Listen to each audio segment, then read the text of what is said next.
పరిశుద్ధ బైబిల్ గ్రంథంలో నుండి మత్తయి సువార్త 22వ అధ్యాయం 35వ వచనం, 36వ వచనం, 37వ వచనం మనం చదువుకుందాం. ఇలా రాయబడింది: వారిలో ఒక ధర్మశాస్త్రోపదేశకుడు ఆయన్ను శోధించుచు, బోధకుడా, ధర్మశాస్త్రంలో ముఖ్యమైన ఆజ్ఞ ఏదని అడిగింది. అందుకు ఆయన, నీ పూర్ణ హృదయముతోనూ, నీ పూర్ణ ఆత్మతోనూ, నీ పూర్ణ మనస్సుతోనూ నీ దేవుడైన ప్రభువును ప్రేమింపవలనన్నదియే. ఇది ముఖ్యమైనది, మొదటిది అయిన ఆజ్ఞ. నిలువలే నీ పొరుగు వారిని ప్రేమింపవలనను రెండవ ఆజ్ఞయు దాని వంటిదే. ఈ రెండు ఆజ్ఞలు ధర్మశాస్త్రం అంతటికి ప్రవక్తలకు ఆధారమై ఉన్నదని అతనితో చెప్పాను. దేవుడు ఈ మాటలు మనకు దీవెనగా చేయును గాక. ఆమేన్. ప్రభునందు ప్రియులారా, మీ అందరికీ దేవుని పేరు శుభాలు తెలియజేస్తూ, శ్రేష్టమైనటువంటి దైవ సన్నిధిని దేవుడు మనకు అనుగ్రహించాడు కనుక ఆయన చేసిన ఈ మహోపకారాన్ని బట్టి దేవుని స్తుతించాల్సిందిగా మనం చేస్తున్నాను. దేవునికి స్తోత్రం చెబుదాం. హల్లెలూయా. మనం చదువుకున్నటువంటి ఈ వాక్యము భక్తి జీవితం అంతటికి ఒక మూల పాఠం. యేసుక్రీస్తు ప్రభువారే ఇలా చెప్పారు: ఈ రెండు ఆజ్ఞలు ధర్మశాస్త్రం అంతటికి ప్రవక్తలకును ఆధారమై ఉన్నవని. ధర్మశాస్త్రం అంతటికి ప్రవక్తలకును ఆధారమై ఉన్నవి. ప్రవక్తలు ఏమి ప్రవచించిన, ప్రవక్తలు ఏమి పరిచర్య చేసిన, ధర్మశాస్త్రం అని చెప్పబడే దేవుని ఆజ్ఞలు, కట్టడలు, విధులు ఏవైతే ఉన్నాయో వాటంతటి సారాంశాన్ని మనం చిన్నగా జ్ఞాపకం చేసుకోవాలనుకున్నా ఈ రెండు ఆజ్ఞలే ప్రధానమైనవి. ఈ రెండు ఆజ్ఞల్లో చెప్పబడిన సంగతులే ధర్మశాస్త్రం అంతటికి ప్రవక్తల పరిచర్యకు ఆధారమైనది అని ప్రభువు చెప్పారు. ఏమిటి రెండు ఆజ్ఞలు? ఆ రెండు ఆజ్ఞలు రెండు చిన్న మాటల్లో చెబితే, నెంబర్ 1, నీ దేవుణ్ణి ప్రేమించు. మొదటిది ఏంటండి? రెండవది, నీ పొరుగు వానిని ప్రేమించు. రెండే ఆజ్ఞలు భక్తికి. భక్తి జీవితం అంతటికి ఆధారమైన రెండు ఆజ్ఞలే. భక్తి చేసే వాళ్ళకి ఆధారమైన రెండు ఆజ్ఞలే. పరిశుద్ధుల జీవిత విధానానికి ఆధారమైన రెండు ఆజ్ఞలే. నేను మంచి విశ్వాసిని అని చెప్పుకోవడానికి ఆధారమైనవి రెండు ఆజ్ఞలే. ఈ రెండు ఆజ్ఞల సారాంశాన్ని ఖచ్చితంగా జీవితంలో వెంబడించేవారుగా మనం ఉండాలి. దేవుని స్తోత్రం కదా. అందులో మొదటిది ఏంటి? ఈ దేవుణ్ణి ఎలా ప్రేమించాలి? ఎలా అంటే అక్కడ రాయబడింది. ఎలా ప్రేమించాలి అనే దానికి నీ పూర్ణ హృదయంతోనూ, నీ పూర్ణ ఆత్మతోనూ, నీ పూర్ణ మనస్సుతోనూ, అంటే కంప్లీట్గా, పూర్తిగా హృదయం అంతటితో ప్రేమించాలి, ఆత్మ అంతటితో ప్రేమించాలి, మనస్సు అంతటితో ప్రేమించాలి. దేవునికి స్తోత్రం కనుక. హల్లెలూయా. నీ ఆలోచనలో దేవుడి ప్రధాన స్థానం ఇవ్వాలి, నీ జీవన విధానంలో దేవుని ప్రధాన స్థానం ఇవ్వాలి, నీ ఎమోషన్స్లో దేవుని ప్రధాన స్థానం ఇవ్వాలి. ఈ మాటలు గుర్తు చేసుకుంటే, హృదయము ఎమోషన్స్కు నిలయం. భావోద్రేకాలు, కోపం కానీ, ప్రేమ కానీ, అసహ్యం కానీ, అనురాగం కానీ, ఇలాంటివన్నీ ఎక్కడుంటాయి? ఈ ఆత్మకు సంబంధించిన, ఒక మనుషుల యొక్క అంతరంగ జీవితానికి సంబంధించిన విషయాలు, ఎమోషన్స్. నీకు ఎవరి మీదైనా కోపం వచ్చిందనుకో, కోపంలో గబుక్కుని అరిసేయడానికి, కోపంలో గబుక్కుని తిట్టేయడానికి పెద్ద బలం అక్కర్లేదు. అవునా? ఉరకని వదిలేస్తే నోరు అరిసేస్తుంది, చేయి కొట్టేస్తుంది, కాలు తన్నేస్తుంది. కోపం వచ్చినప్పుడు ఎవరి మీద అరవకుండా, గబుక్కుని ఎవరి మీద చేయి చేసుకోకుండా ఉండడానికి చాలా బలం కావాలి. దేవుని స్తోత్రం కలుగుతుంది. We must have much power to regulate, to control our emotions. భావోద్రేకాలను కంట్రోల్ చేసుకోవడానికి ఎవరి దగ్గర అయితే ఎక్కువ బలం ఉందో, ఇప్పుడు వాళ్ళు హృదయమంతటితో దేవుడిని ప్రేమిస్తున్నట్టు. దేవునికి స్తోత్రం. దబక్కమని తిట్టేసి తర్వాత ఏమనుకోకే, నోరు జారిపోయాను. నోరు జారిపోకుండా ఉండడమే హృదయమంతటితో దేవుడిని ప్రేమించడం. ఇప్పుడు చాలామంది భక్తులు చూస్తాం మనం. చాలామంది భక్తులు బాగా పాడేవాళ్ళు ఉన్నారు, బాగా ప్రార్థన చేసేవాళ్ళు ఉన్నారు, దేవుని కోసం మంచి కానుకలు ఇచ్చేవాళ్ళు ఉన్నారు, సువార్త ప్రకటించే వాళ్ళు ఉన్నారు. కానీ ఏమవుతుంది మీరు చెప్పండి? కోపం వచ్చినప్పుడు ఏం చేస్తున్నారు? విపరీతంగా. ఈ మధ్యలో ఎక్కడో నేను ఒక వీడియో చూశాను, పాలకొండ నరసాపురంలోను భీమవరంలోను ఆదివారం చర్చిలోనే కొట్టేసుకున్నారు. ఇప్పుడు అది ఎంతమందికి వెళ్ళిపోయిందో, ఎంతమంది ఈ సోషల్ నెట్వర్క్ సోషల్ మీడియా వల్ల బయటకు వెళ్ళిపోయిందో. ఇంట్లో కొట్టుకుంటేనే అవమానం, చర్చిలో కొట్టుకుంటే ఎలా ఉంటుంది? కానీ పాస్టర్ గారిని కూడా కొట్టారు. కారణాలు ఏమైనా కావచ్చు, అది ఎంత బ్యాడ్ ఎగ్జాంపుల్. అప్పుడు దేవుని ప్రేమ కోసం ఏం చెప్తారు, ప్రేమ కోసం ఏం మాట్లాడతారు? నేను ఎందుకు ఈ మాట చెప్తున్నానంటే, నీ పూర్ణ హృదయంతో దేవుని ప్రేమించడం అనే మాటకి అర్థం ఏంటి? నీ భావోద్రేకాలు ఎమోషన్స్ని నీ కంట్రోల్లో ఉంచుకోవాలి. ఎందుకనంటే దేవుడు మనకి ఎటువంటి ఆత్మనిచ్చాడని రాయబడింది మీకు తెలుసా? పిరికితనం గల ఆత్మను మనకి ఇయ్యలేదు, శక్తియు ప్రేమయు ఇంద్రియ నిగ్రహం గల ఆత్మనే దేవుడు మనకి అనుగ్రహించున్నాడని తిమోతికి రాసిన పత్రికలో భక్త పౌలు గారు జ్ఞాపకం చేయడం చూస్తాం. తిమోతి, మన ఆత్మ ఎలా ఉండాలి, మన హృదయం ఎలా ఉండాలి, మన మనస్సు ఎలా ఉండాలనే మాటలు జ్ఞాపకం చేస్తూ ఎటువంటి పరిస్థితి మనకు అనుగ్రహించబడిందో 2వ పత్రికలో చెప్తాడు. మీరు చూస్తే 7వ వచనంలో, మొదటి అధ్యాయం 7వ వచనంలో, దేవుడు మనకు శక్తియు ప్రేమయు ఇంద్రియ నిగ్రహం గల ఆత్మనే ఇచ్చిన కానీ పిరికితనం గల ఆత్మను మనకు. పిరికితనం అంటే అర్థం ఏంటి? కంట్రోల్లో లేకపోవడం. భయపడటం కాదు ఇక్కడ పిరికితనం అంటే. పిరికిమన్నురా అంటారు. ఏమన్ను? అంతలో తవ్వుతున్నారేంటి పునాది అంటే ఏమంటారండి? ఇది పిరికిమన్ను అండి. అంటే మన్నుకు భయము పిరికితనం ఉంటుందా? లూజ్ సాయిల్, గట్టి నేల వచ్చే వరకు తవ్వకపోతే పునాది నిలవబడదు. ఇప్పుడు మన విశ్వాసము కూడా, మన నమ్మకము కూడా, మన మనస్సు కూడా, మన హృదయము కూడా, అంతరంగ స్వభావము కూడా బలమైనదై ఉండాలి. దేవునికి స్తోత్రాలు. పూర్ణ హృదయంతో అనే మాటకు అర్థాన్ని ఎలా చెప్పుకోవచ్చు? నీ భావోద్రేకాలు, నీ ఫీలింగ్స్ కంట్రోల్లో ఉండాలి. ఇంద్రియ నిగ్రహము గల ఆత్మ గలవారమై ఉండాలి. అలా అయితే నువ్వు హృదయం అంతటితో ఎవరిని ప్రేమిస్తున్నట్టు? దేవుని ప్రేమిస్తున్నట్టు. దేవునికి స్తోత్రాలు. ఇక మనస్సంతటితో ప్రేమించడం అంటే ఆలోచనలు. మనస్సంతటితో ప్రేమించడం ఏంటంటే ఆలోచన పెట్టుబడి ఏమక్కర్లేదు. మీకు తెలుసు తెలియదు, ఆలోచన ఏమక్కర్లేదు. ఎప్పుడూ కూడా మన ఆలోచనలు మంచి ఆలోచనలు ఉండాలి. పాజిటివ్ థింకింగ్ అంటారు. ఎవరైనా ఎప్పుడూ పలకరించడం మనం పలకరించారనుకోండి, ఏమనుకుంటాం? ఇప్పుడు లేదు పలకరించారు ఎందుకంటాం, ఊరికి ఎందుకు పలకరిస్తారులే, ఏదో మన వాళ్ళకి ఏదో ఉండే ఉంటుంది. అంటే ఎక్కడికి వెళ్ళిపోయినప్పుడే మనం అరే ఫోన్లే ఎప్పుడు పలకరించారు, మనతో ప్రేమగా ఉంటున్నారు, నలుగురితో మంచిగా ఉంటే మంచిదే కదా అనే ఆలోచన మనకు రావాలి. కానీ ఏం ఆలోచన చేస్తాం? Negative thinking. ఆలోచన చేయకూడని విషయాలు ఆలోచన చేస్తూ ఉంటాం. బాగవడానికి, ప్రయోజనంగా ఉండడం కోసం ఆలోచనలు బాగోవు, పాడైపోవడానికి ఆలోచనలు చేస్తూ ఉంటాం. అర్థమవుతుందా? ఒక ఆయన వర్షం ప్రయాణం చేస్తూ కిటికీ దగ్గర ఓ పంచం వచ్చి నిలబడ్డాడు. సాయంకాలం 7-7:30 అవుతుందంట. చిన్న దీపం వెలుగుతుంది లోపల. ఇద్దరు మాట్లాడుకుంటున్నారు. అరే కరెంటు పోయింది, కరెంటు వచ్చేలోపు చిన్న టార్చ్ చేసుకొని నువ్వు పెక్కోసేయి, ఎంకోసేయి, నేను వచ్చే కాళ్ళు చేతులు కోసేస్తాను అన్నాడు. వీడు ఆలకించి అమ్మాయి లోపల ఏం చేస్తున్నారు, ఎవరినో పీక కాళ్ళు చేతులు కోసేస్తున్నారని పోలీసులు ఫోన్ చేసేసాడు. సార్ నేను ఇంటి దగ్గర మట్ర జరిగిపోతుందండి, కుయ్యోమని పోలీసు వాళ్ళు వచ్చేసారు. తీరా చూస్తారు ఇద్దరు టైలర్స్. అర్జెంటుగా చేయాల్సింది ఏం చేస్తున్నాడు, ఆ షర్ట్ కత్తిరి ఆ మాట్లాడాలంటే పాపం మోటోడు టైలర్ ఏం మాట్లాడుతున్నాడు, రే నువ్వు నేను పేక్ కోసేస్తాను అంటే మెడ కత్తిరిస్తాను, నువ్వు కాళ్ళు చేతులు హ్యాండ్స్ లెగ్స్ కత్తిరించేసి ఇస్తే కుట్టేద్దాం అని చెప్తున్నాడు. పాపం ఈ బయట ఆలోచించేవాడికి ఏమర్థమైంది? ఎందుకు ఎవరినో చెప్పేస్తున్నాడు అనుకున్నాడు. వీడు ఆలోచన సరైనది కాదు.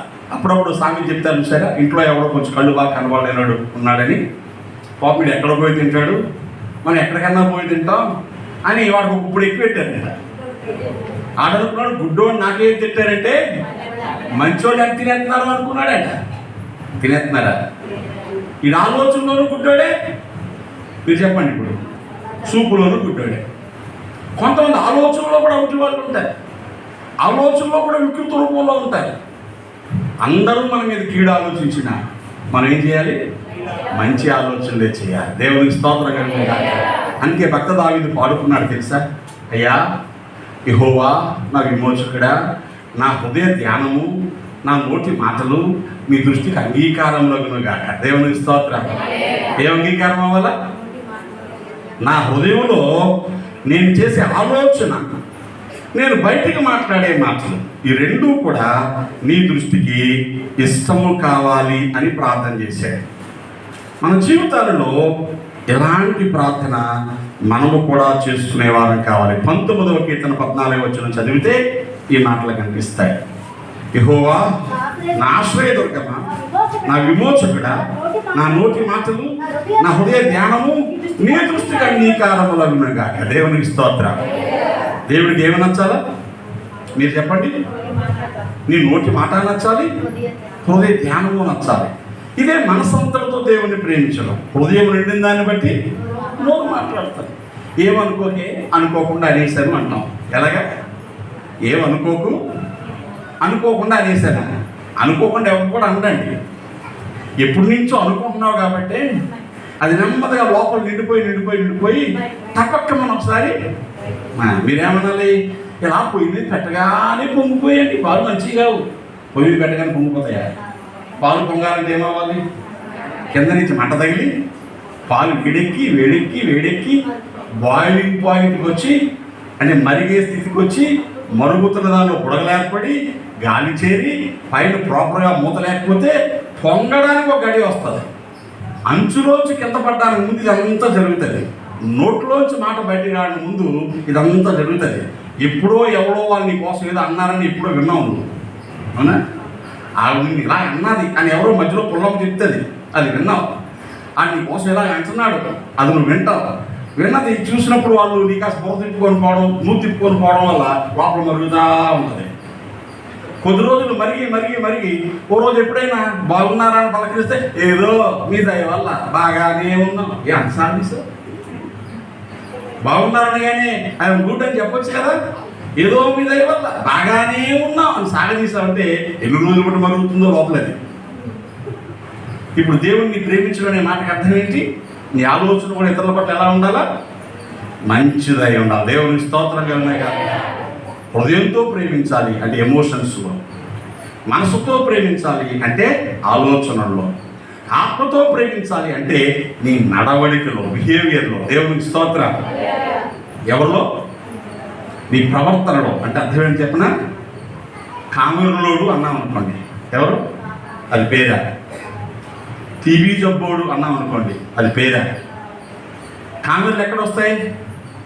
వెంటనే చెప్పేస్తారు కళ్ళకు వచ్చేస్తాయండి అని. కళ్ళకు రావు కామెర్లు, లివర్కి వస్తాయి. ఎక్కడ? తిన్న ఆహారంలో శక్తినంతా తీసుకొని బలంగా మార్చడానికి మనం తెలియకుండా మన శరీరంలో పనిచేసే అవయవం ఉంటుంది, లివర్ అని. ఇటుపక్క ఉంటుందా? కుడిపక్క ఉంటుంది లివర్. నేను చూస్తున్నా సైన్స్ అమ్మాయి నవ్వుతాయి. కుడిపక్క ఉంటుంది లివర్. ఈ లివర్లో సరిగ్గా ఫంక్షన్ చేయకపోతే అక్కడ తయారయ్యేటువంటి ఆకుపచ్చని రసం రక్తంలో కలిసిపోతూ ఉంటుంది.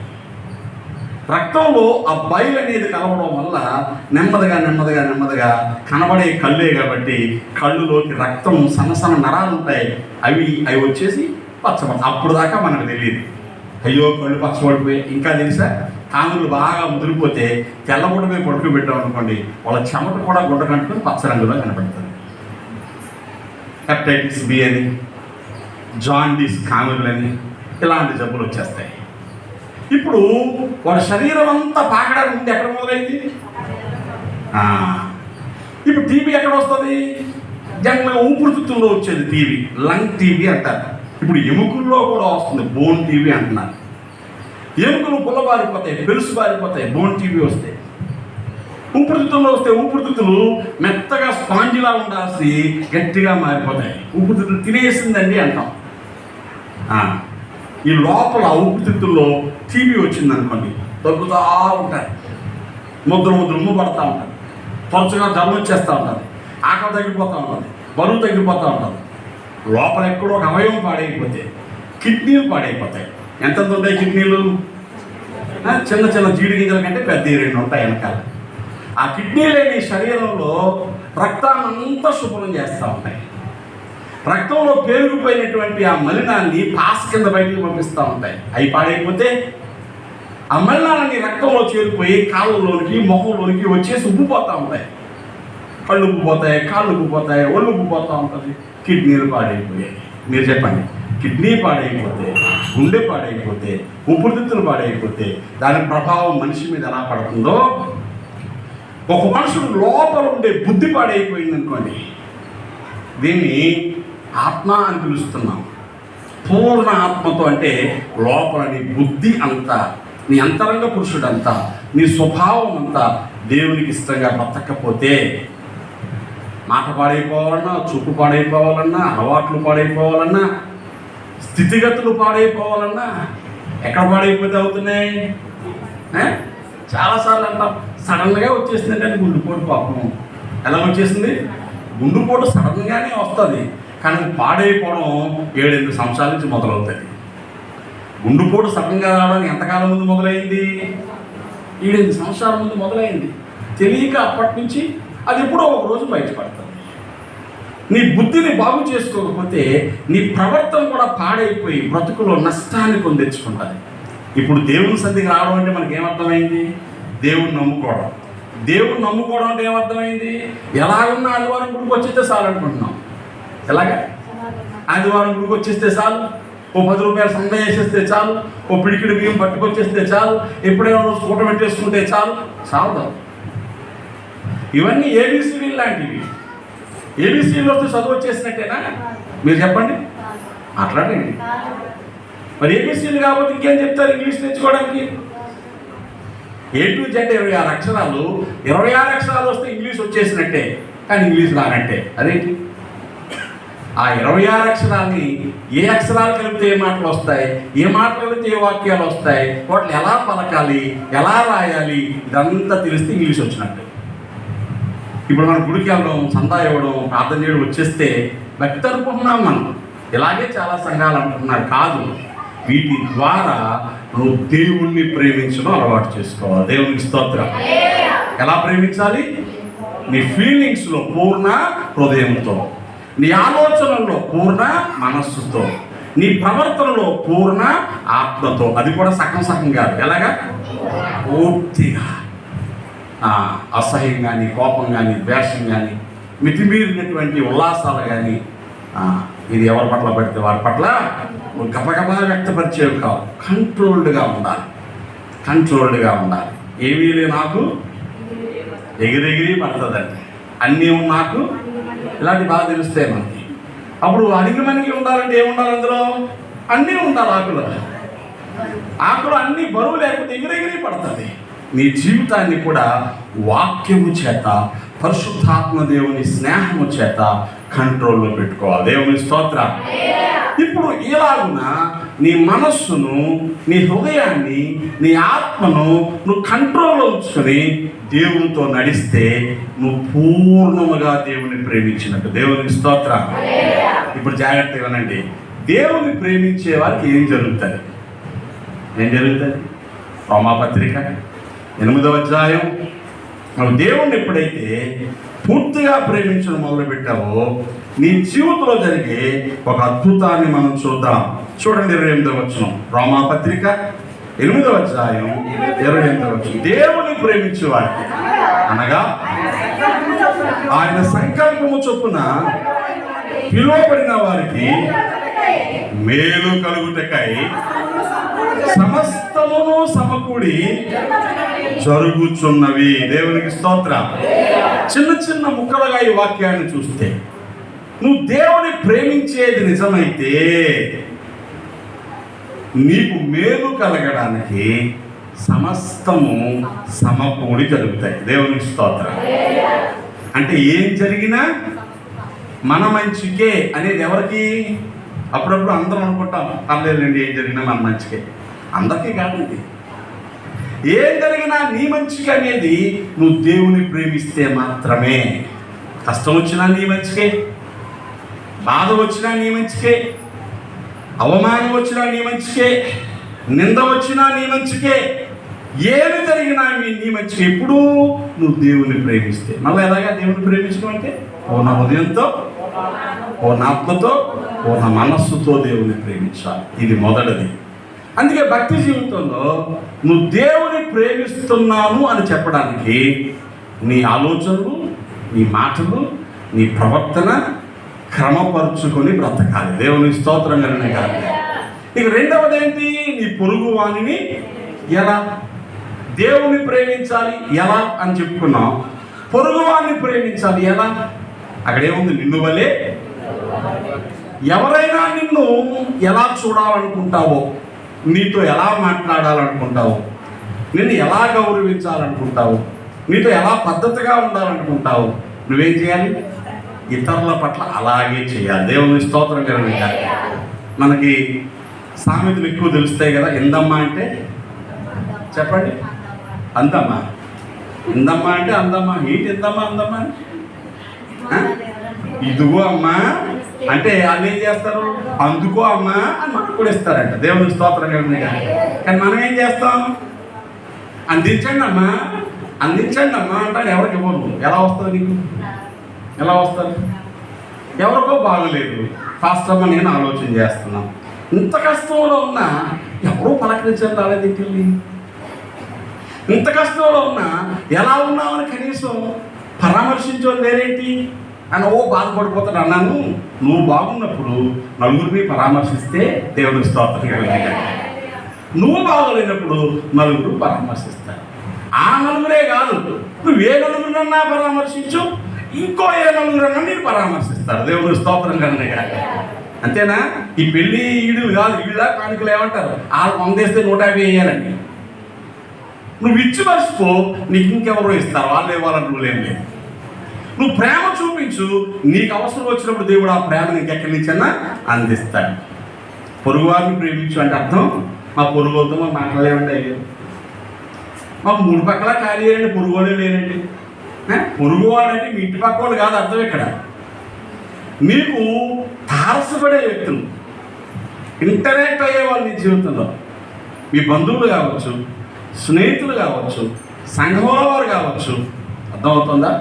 ఒకసారి ప్రభు గారు లాగే చెప్తా ఉంటే ఒక పరిచయుడు అడిగాడు గొప్పగా ప్రభు దగ్గర దాన్ని ఏమంటారు, మెప్పు పొందాలని. ఇంతకీ నా పొరుగువాడు ఎవడు అని అడిగాడు. అప్పుడు ప్రభు గారు ఏం చెప్పారంటే, ఒక మనుషుడు యెరూషలేములో నుంచి యెరికోకి వెళ్ళిపోతున్నాడు. దారిలో దొంగలు ఏం చేశారు? పట్టుకొని కొట్టి అతని దగ్గర సామాన్లు తీసేసుకొని, బట్టలు కూడా తీసేసుకొని కొర ప్రాణంతో వదిలేసిపోయారు. గాయాలు పాలై త్రోవ పక్కన పడి మూలుగుతున్నాడు. ఆ దారిలో దేవుని మందిరంలో బలు అర్పించే యాజకుడు వెళ్తున్నాడు. చూశాడు పాపం. అయ్యో ఎవడో మురుగుతున్నాడు అనుకున్నాడు. కానీ మందిరానికి టైం అయిపోతుంది, అక్కడికి వెళ్ళి పూజ చేయాలి, అంతుపడకూడదు. దేవుడా వీడు చూసుకొని వెళ్ళిపోయాడు.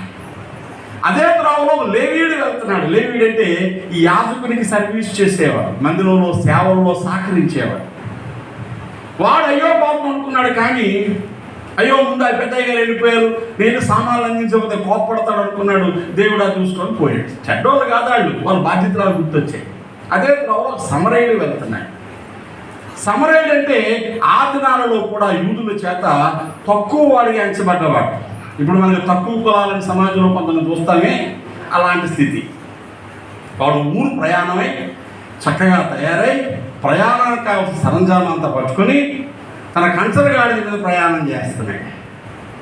మూలుగాలకించి గబుక్కిని గాడిద నాపి దిగి వాడి దగ్గరికి వెళ్ళి వాడు తల తీసి ఒళ్ళో పెట్టుకొని అయ్యో దెబ్బలు తినేస్తున్నాడని చెప్పి వీడి దగ్గర ద్రాక్ష రసం తీసి వాడు నోట్లో పోసి కాస్త వాడు తెప్పరిల్లగానే వీడి దగ్గర ఉన్న నూనె తీసి అంటే ఔషధం తీసి గాయాలు కట్టి పట్ట చుట్టి ఆ గాడిద మీద కూర్చుండి పెట్టుకొని ఊరిలోనికి తీసుకెళ్ళాడు.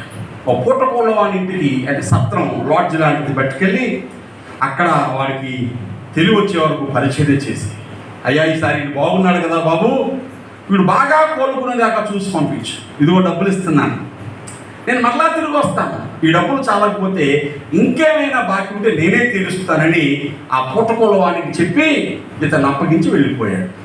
ప్రభువారు అలా చెప్పి ఇప్పుడు ఈ దొంగల చేతిలో పడ్డవాడికి పొరుగువాడు ఎవరు అని అడిగి దేవుని స్తోత్రం. ఎవరు పొరుగారు? యాజకుడా, లేవీయుడా, జాతివాడు కానీ అంటుకోవడానికి వీలు లేని సమరయుడా? ఎవరు పొరుగువాడు?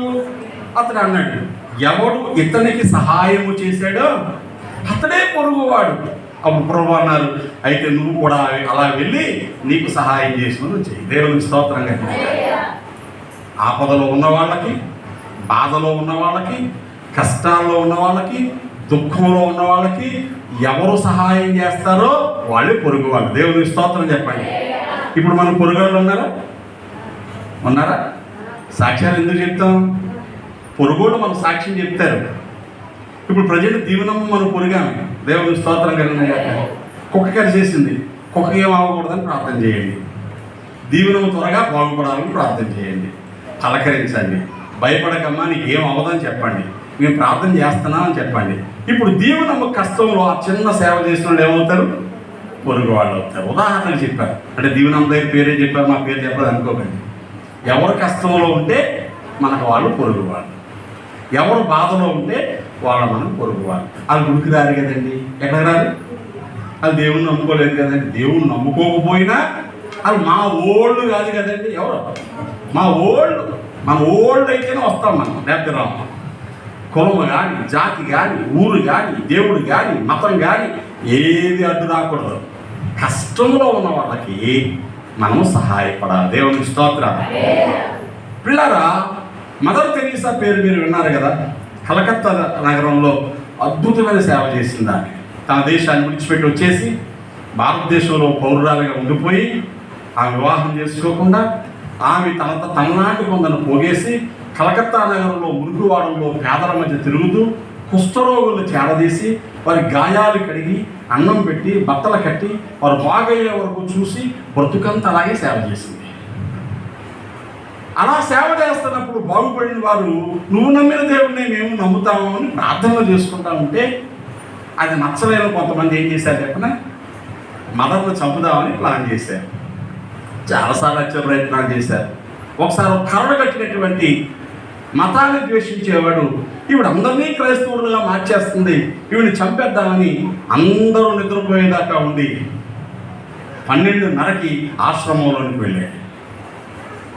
ఆవిడ ఉండే రూమ్లోనికి వెళ్తే ఆవిడ లేదు. ఎక్కడుందని ఆరాధిస్తూ నెమ్మది వెతుక్కుంటూ వెళితే రోగంతో బాగా రస్తులు కానీ కాళ్ళు చేతులు వేళ్ళిపోయి దుర్వాసన కొట్టేటువంటి వ్యక్తులను వార్డు ఉంది. అక్కడ ఉంది ఆవిడ. చిన్న చిన్న జబ్బులు ఉన్న వాళ్ళకి, చిన్న చిన్న బలహీనతలు ఉన్న వాళ్ళకి ఆశ్రమంలోని మిగతా వాళ్ళు సేవ చేస్తూ ఉంటారు. ఒకడున్నాడు, వాడిని ముట్టుకోవడానికి కానీ వాడు దరిదాపులకు వెళ్ళడానికి కానీ ఎవరు సాహసించట్లేదు. అంత చెడిపోయిన శరీరంతో ఉన్నాడు. అందరూ నిద్రపోయే వారు ఒగులు బట్టి మదర్ అక్కడికి వెళ్ళి వాడి కాళ్ళు చేతులు గాయాలు కడిగి మందు రాసి కట్లు కట్టి వాడికి అన్నం తినిపిస్తూ ఉంది. చంపుదామని ఎన్నోటి చూశాడండి, వెళ్ళి కాళ్ళ మీద పడిపోయాడు. దేవుని స్తోత్రం కలిగిన అమ్మా, నువ్వు ఇంత నిజముగా ఇంత ప్రేమ చేత నింపబడ్డావని తెలియక నువ్వు మతాన్ని మార్చేస్తున్నావు అనుకున్నాను. కానీ పైగా ఆ వ్యాధితో ఉన్నవాడు ఎవడు? క్రైస్తవుడు కాదు, క్రైస్తవ మతాన్ని ఎరుగునోడు కూడా కాదు. వాడు నమ్మే దేవుడు వాడు నమ్ముతున్నాడు. ఇక్కడ ఏం చెప్తున్నానంటే నువ్వు సహాయం చేయడానికి మతం అడ్డు రాకూడదు, సహాయం చేయడానికి దేవుడు అడ్డు రాకూడదు. వాడు కష్టంలో ఉన్నాడు, నీ చేతనైన సహాయాలు నువ్వు చేయాలి. ఇది 2వ ఆజ్ఞ. దేవునికి స్తోత్రం. మీకు తెలుసా, ఈరోజు ప్రపంచ దేశాలలో నిన్ను వలే నీ పొరుగువాన్ని ప్రేమించని ఒకే ఒక యేసు మాటకు లోబడి కొన్ని వందల వేల కొద్ది దేవుని సేవకులు వచ్చి ప్రజలకు మేలు చేశారు. విద్య లేని వాళ్ళకి చదువు చెప్పించారు, ఆకలితో ఉన్న వాళ్ళకి ఆశ్రమాలు పెట్టించారు, కనీసం రోడ్డు మీద పాడేసిన పిల్లల చేరదీసి అనాథాశ్రమాలు పెట్టారు, ఆస్తులు పంచుకొని వీధుల్లో తోసేసిన తల్లిదండ్రులకు అనాథాశ్రమాలు పెట్టారు, కుష్ఠరోగంతో ఉన్న వాళ్ళకి ఈ శానిటోరియంస్ పెట్టి వాళ్ళు బాగు చేశారు. ప్రపంచ దేశాలలో తిండి లేక అలమటించిపోయే వారి కొండజాతి ప్రజల మధ్య కూడా వెళ్ళి మందులు ఇచ్చి పరిచయం చేశారు. వారి జీవితాలను వదిలేశారు, కుటుంబాలను వదిలేశారు, బిడ్డలను వదిలేశారు. ఈ సేవలో భాగంగా భార్యలు చచ్చిపోతే, బిడ్డలు చచ్చిపోతే వారి చేతులతో సమాధులు చేస్తూ అక్కడే ఆగిపోయారు తప్ప దేశానికి వెళ్ళిపోలేదు. ప్రపంచ చరిత్రలో మీరు ఎక్కడ చూసినా, ఏ దేశంలో చూసినా విద్య పట్టుకెళ్ళింది క్రైస్తవు, వైద్యాన్ని పట్టుకెళ్ళింది క్రైస్తవు, ఆకలితో అన్నం పెట్టింది క్రైస్తవు, యుద్ధాలు ఆపేది క్రైస్తవు. ఈరోజు కొంతమంది కిట్టక మేము చేస్తున్నాం అనుకున్నారు. కానీ ఇంకో ముక్కలో చెప్తే ఈరోజు ప్రపంచంలో మనం వాడే ప్రతి వస్తువుని కనిపెట్టింది క్రైస్తవులే. దేవుని స్తోత్రం కలుగుతాయి. మీరు ఏదైనా చెప్పండి, ఫోన్ కానీ, మైక్ కానీ, కరెంట్ కానీ, బల్బు కానీ, బండి కానీ, కారు కానీ, లారీ కానీ, రిక్షా కానీ, చక్రం కానీ, మందులు కానీ, సూదులు కానీ, ఏదైనా ఏదైనా ఏదైనా అన్ని క్రైస్తవుడే కనిపించాడు. ఎందుకు? నా పొరుగు వానికి నేను సేవ చేయాలని.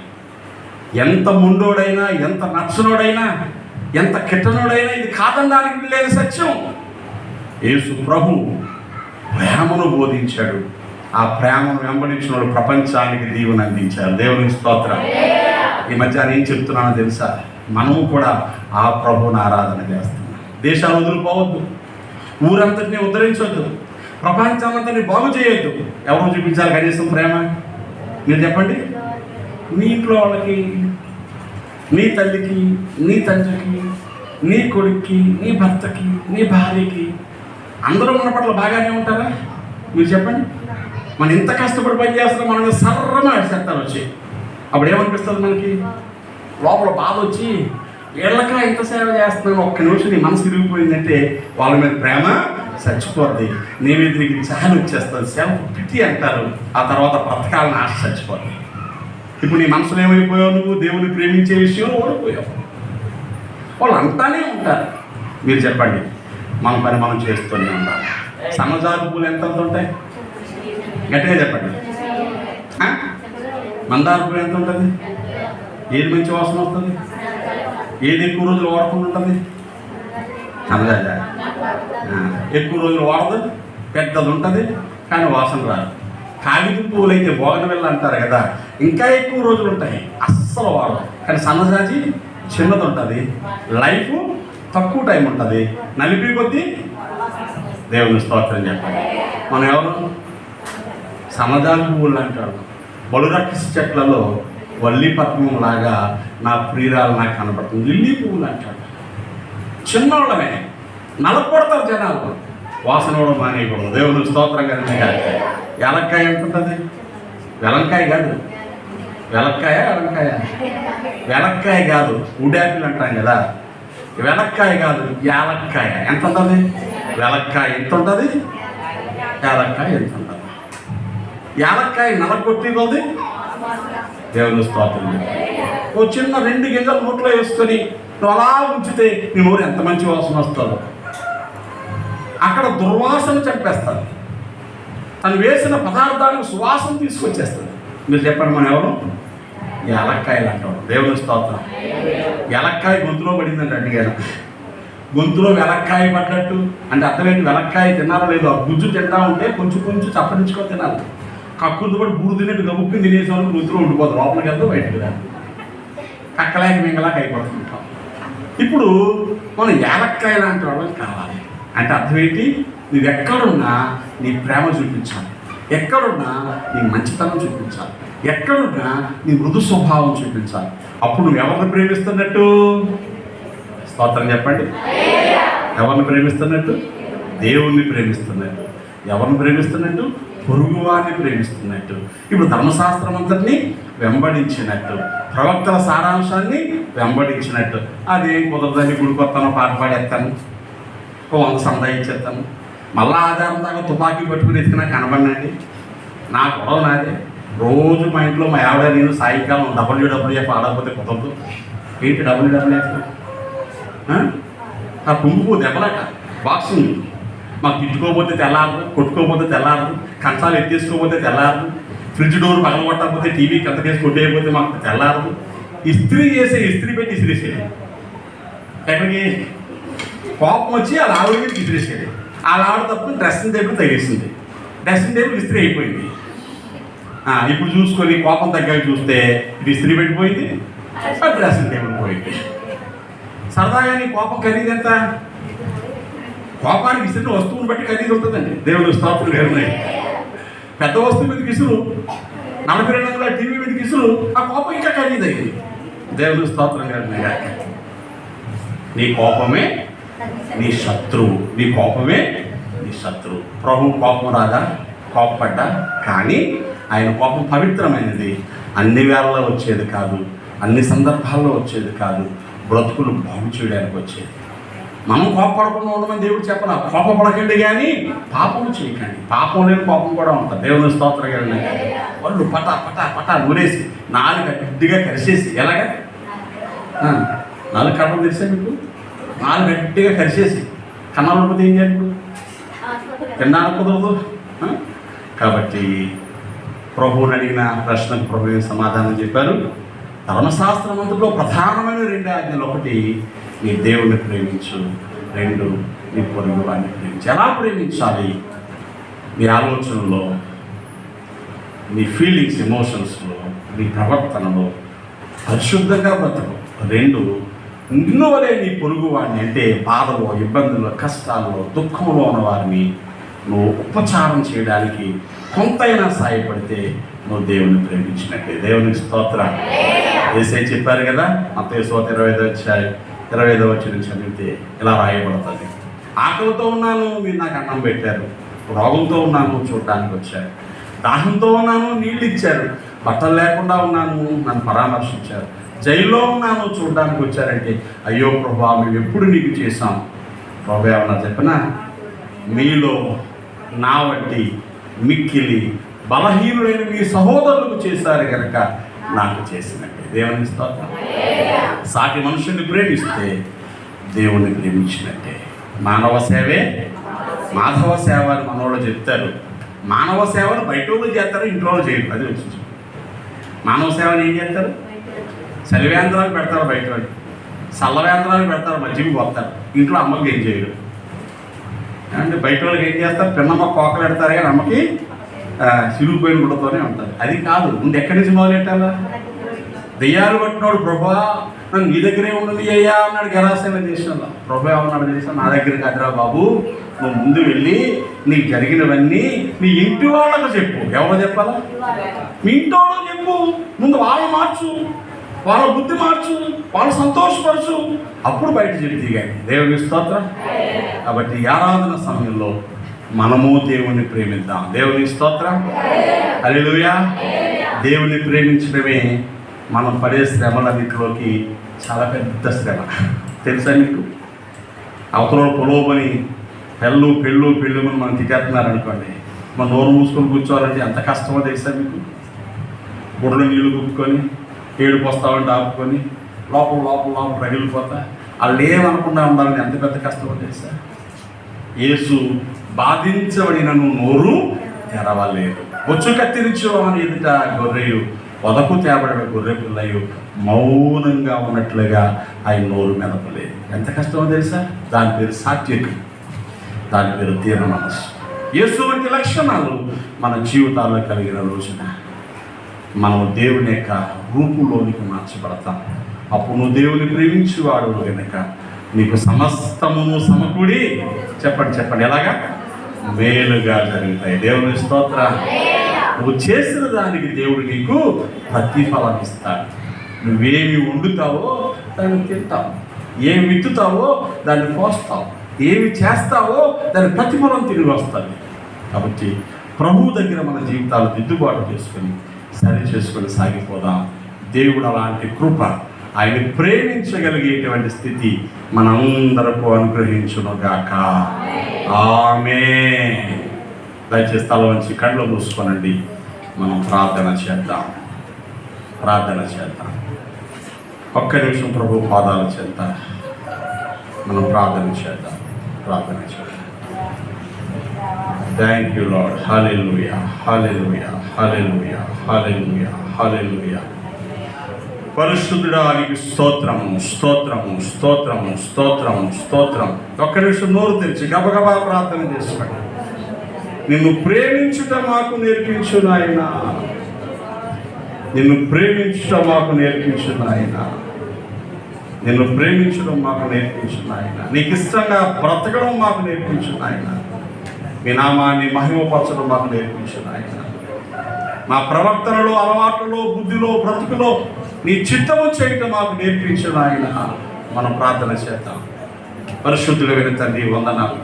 ఎంతగా మమ్మల్ని ప్రేమించావు, మా కోసం శిలువలో ప్రాణం పెట్టావు, మా కోసం కరుణా దెబ్బలు తిన్నావు, అవమానాలు, నిందలు, నీ గడ్డపు పెట్టుకులు పెరిగి వేయబడ్డాయి, మొహం మీద ఉమ్ము వేయబడింది. ప్రభువా, నువ్వు శ్రమ భరించావు, నింద భరించావు, అయినా నోరు తెరవలేదయ్యా. నిన్ను ప్రేమిస్తున్న మేము అలాగున నీకు ఇష్టలమై నమ్మకస్తులమై బ్రతికి నీ స్వభావాన్ని జీవితంలో కలిగి నీ వల్ల మేలు పొందువారంగా ఉండాలని మా పట్ల కృప చూపించావు. దయపాలించని మేలుతో నింపారు.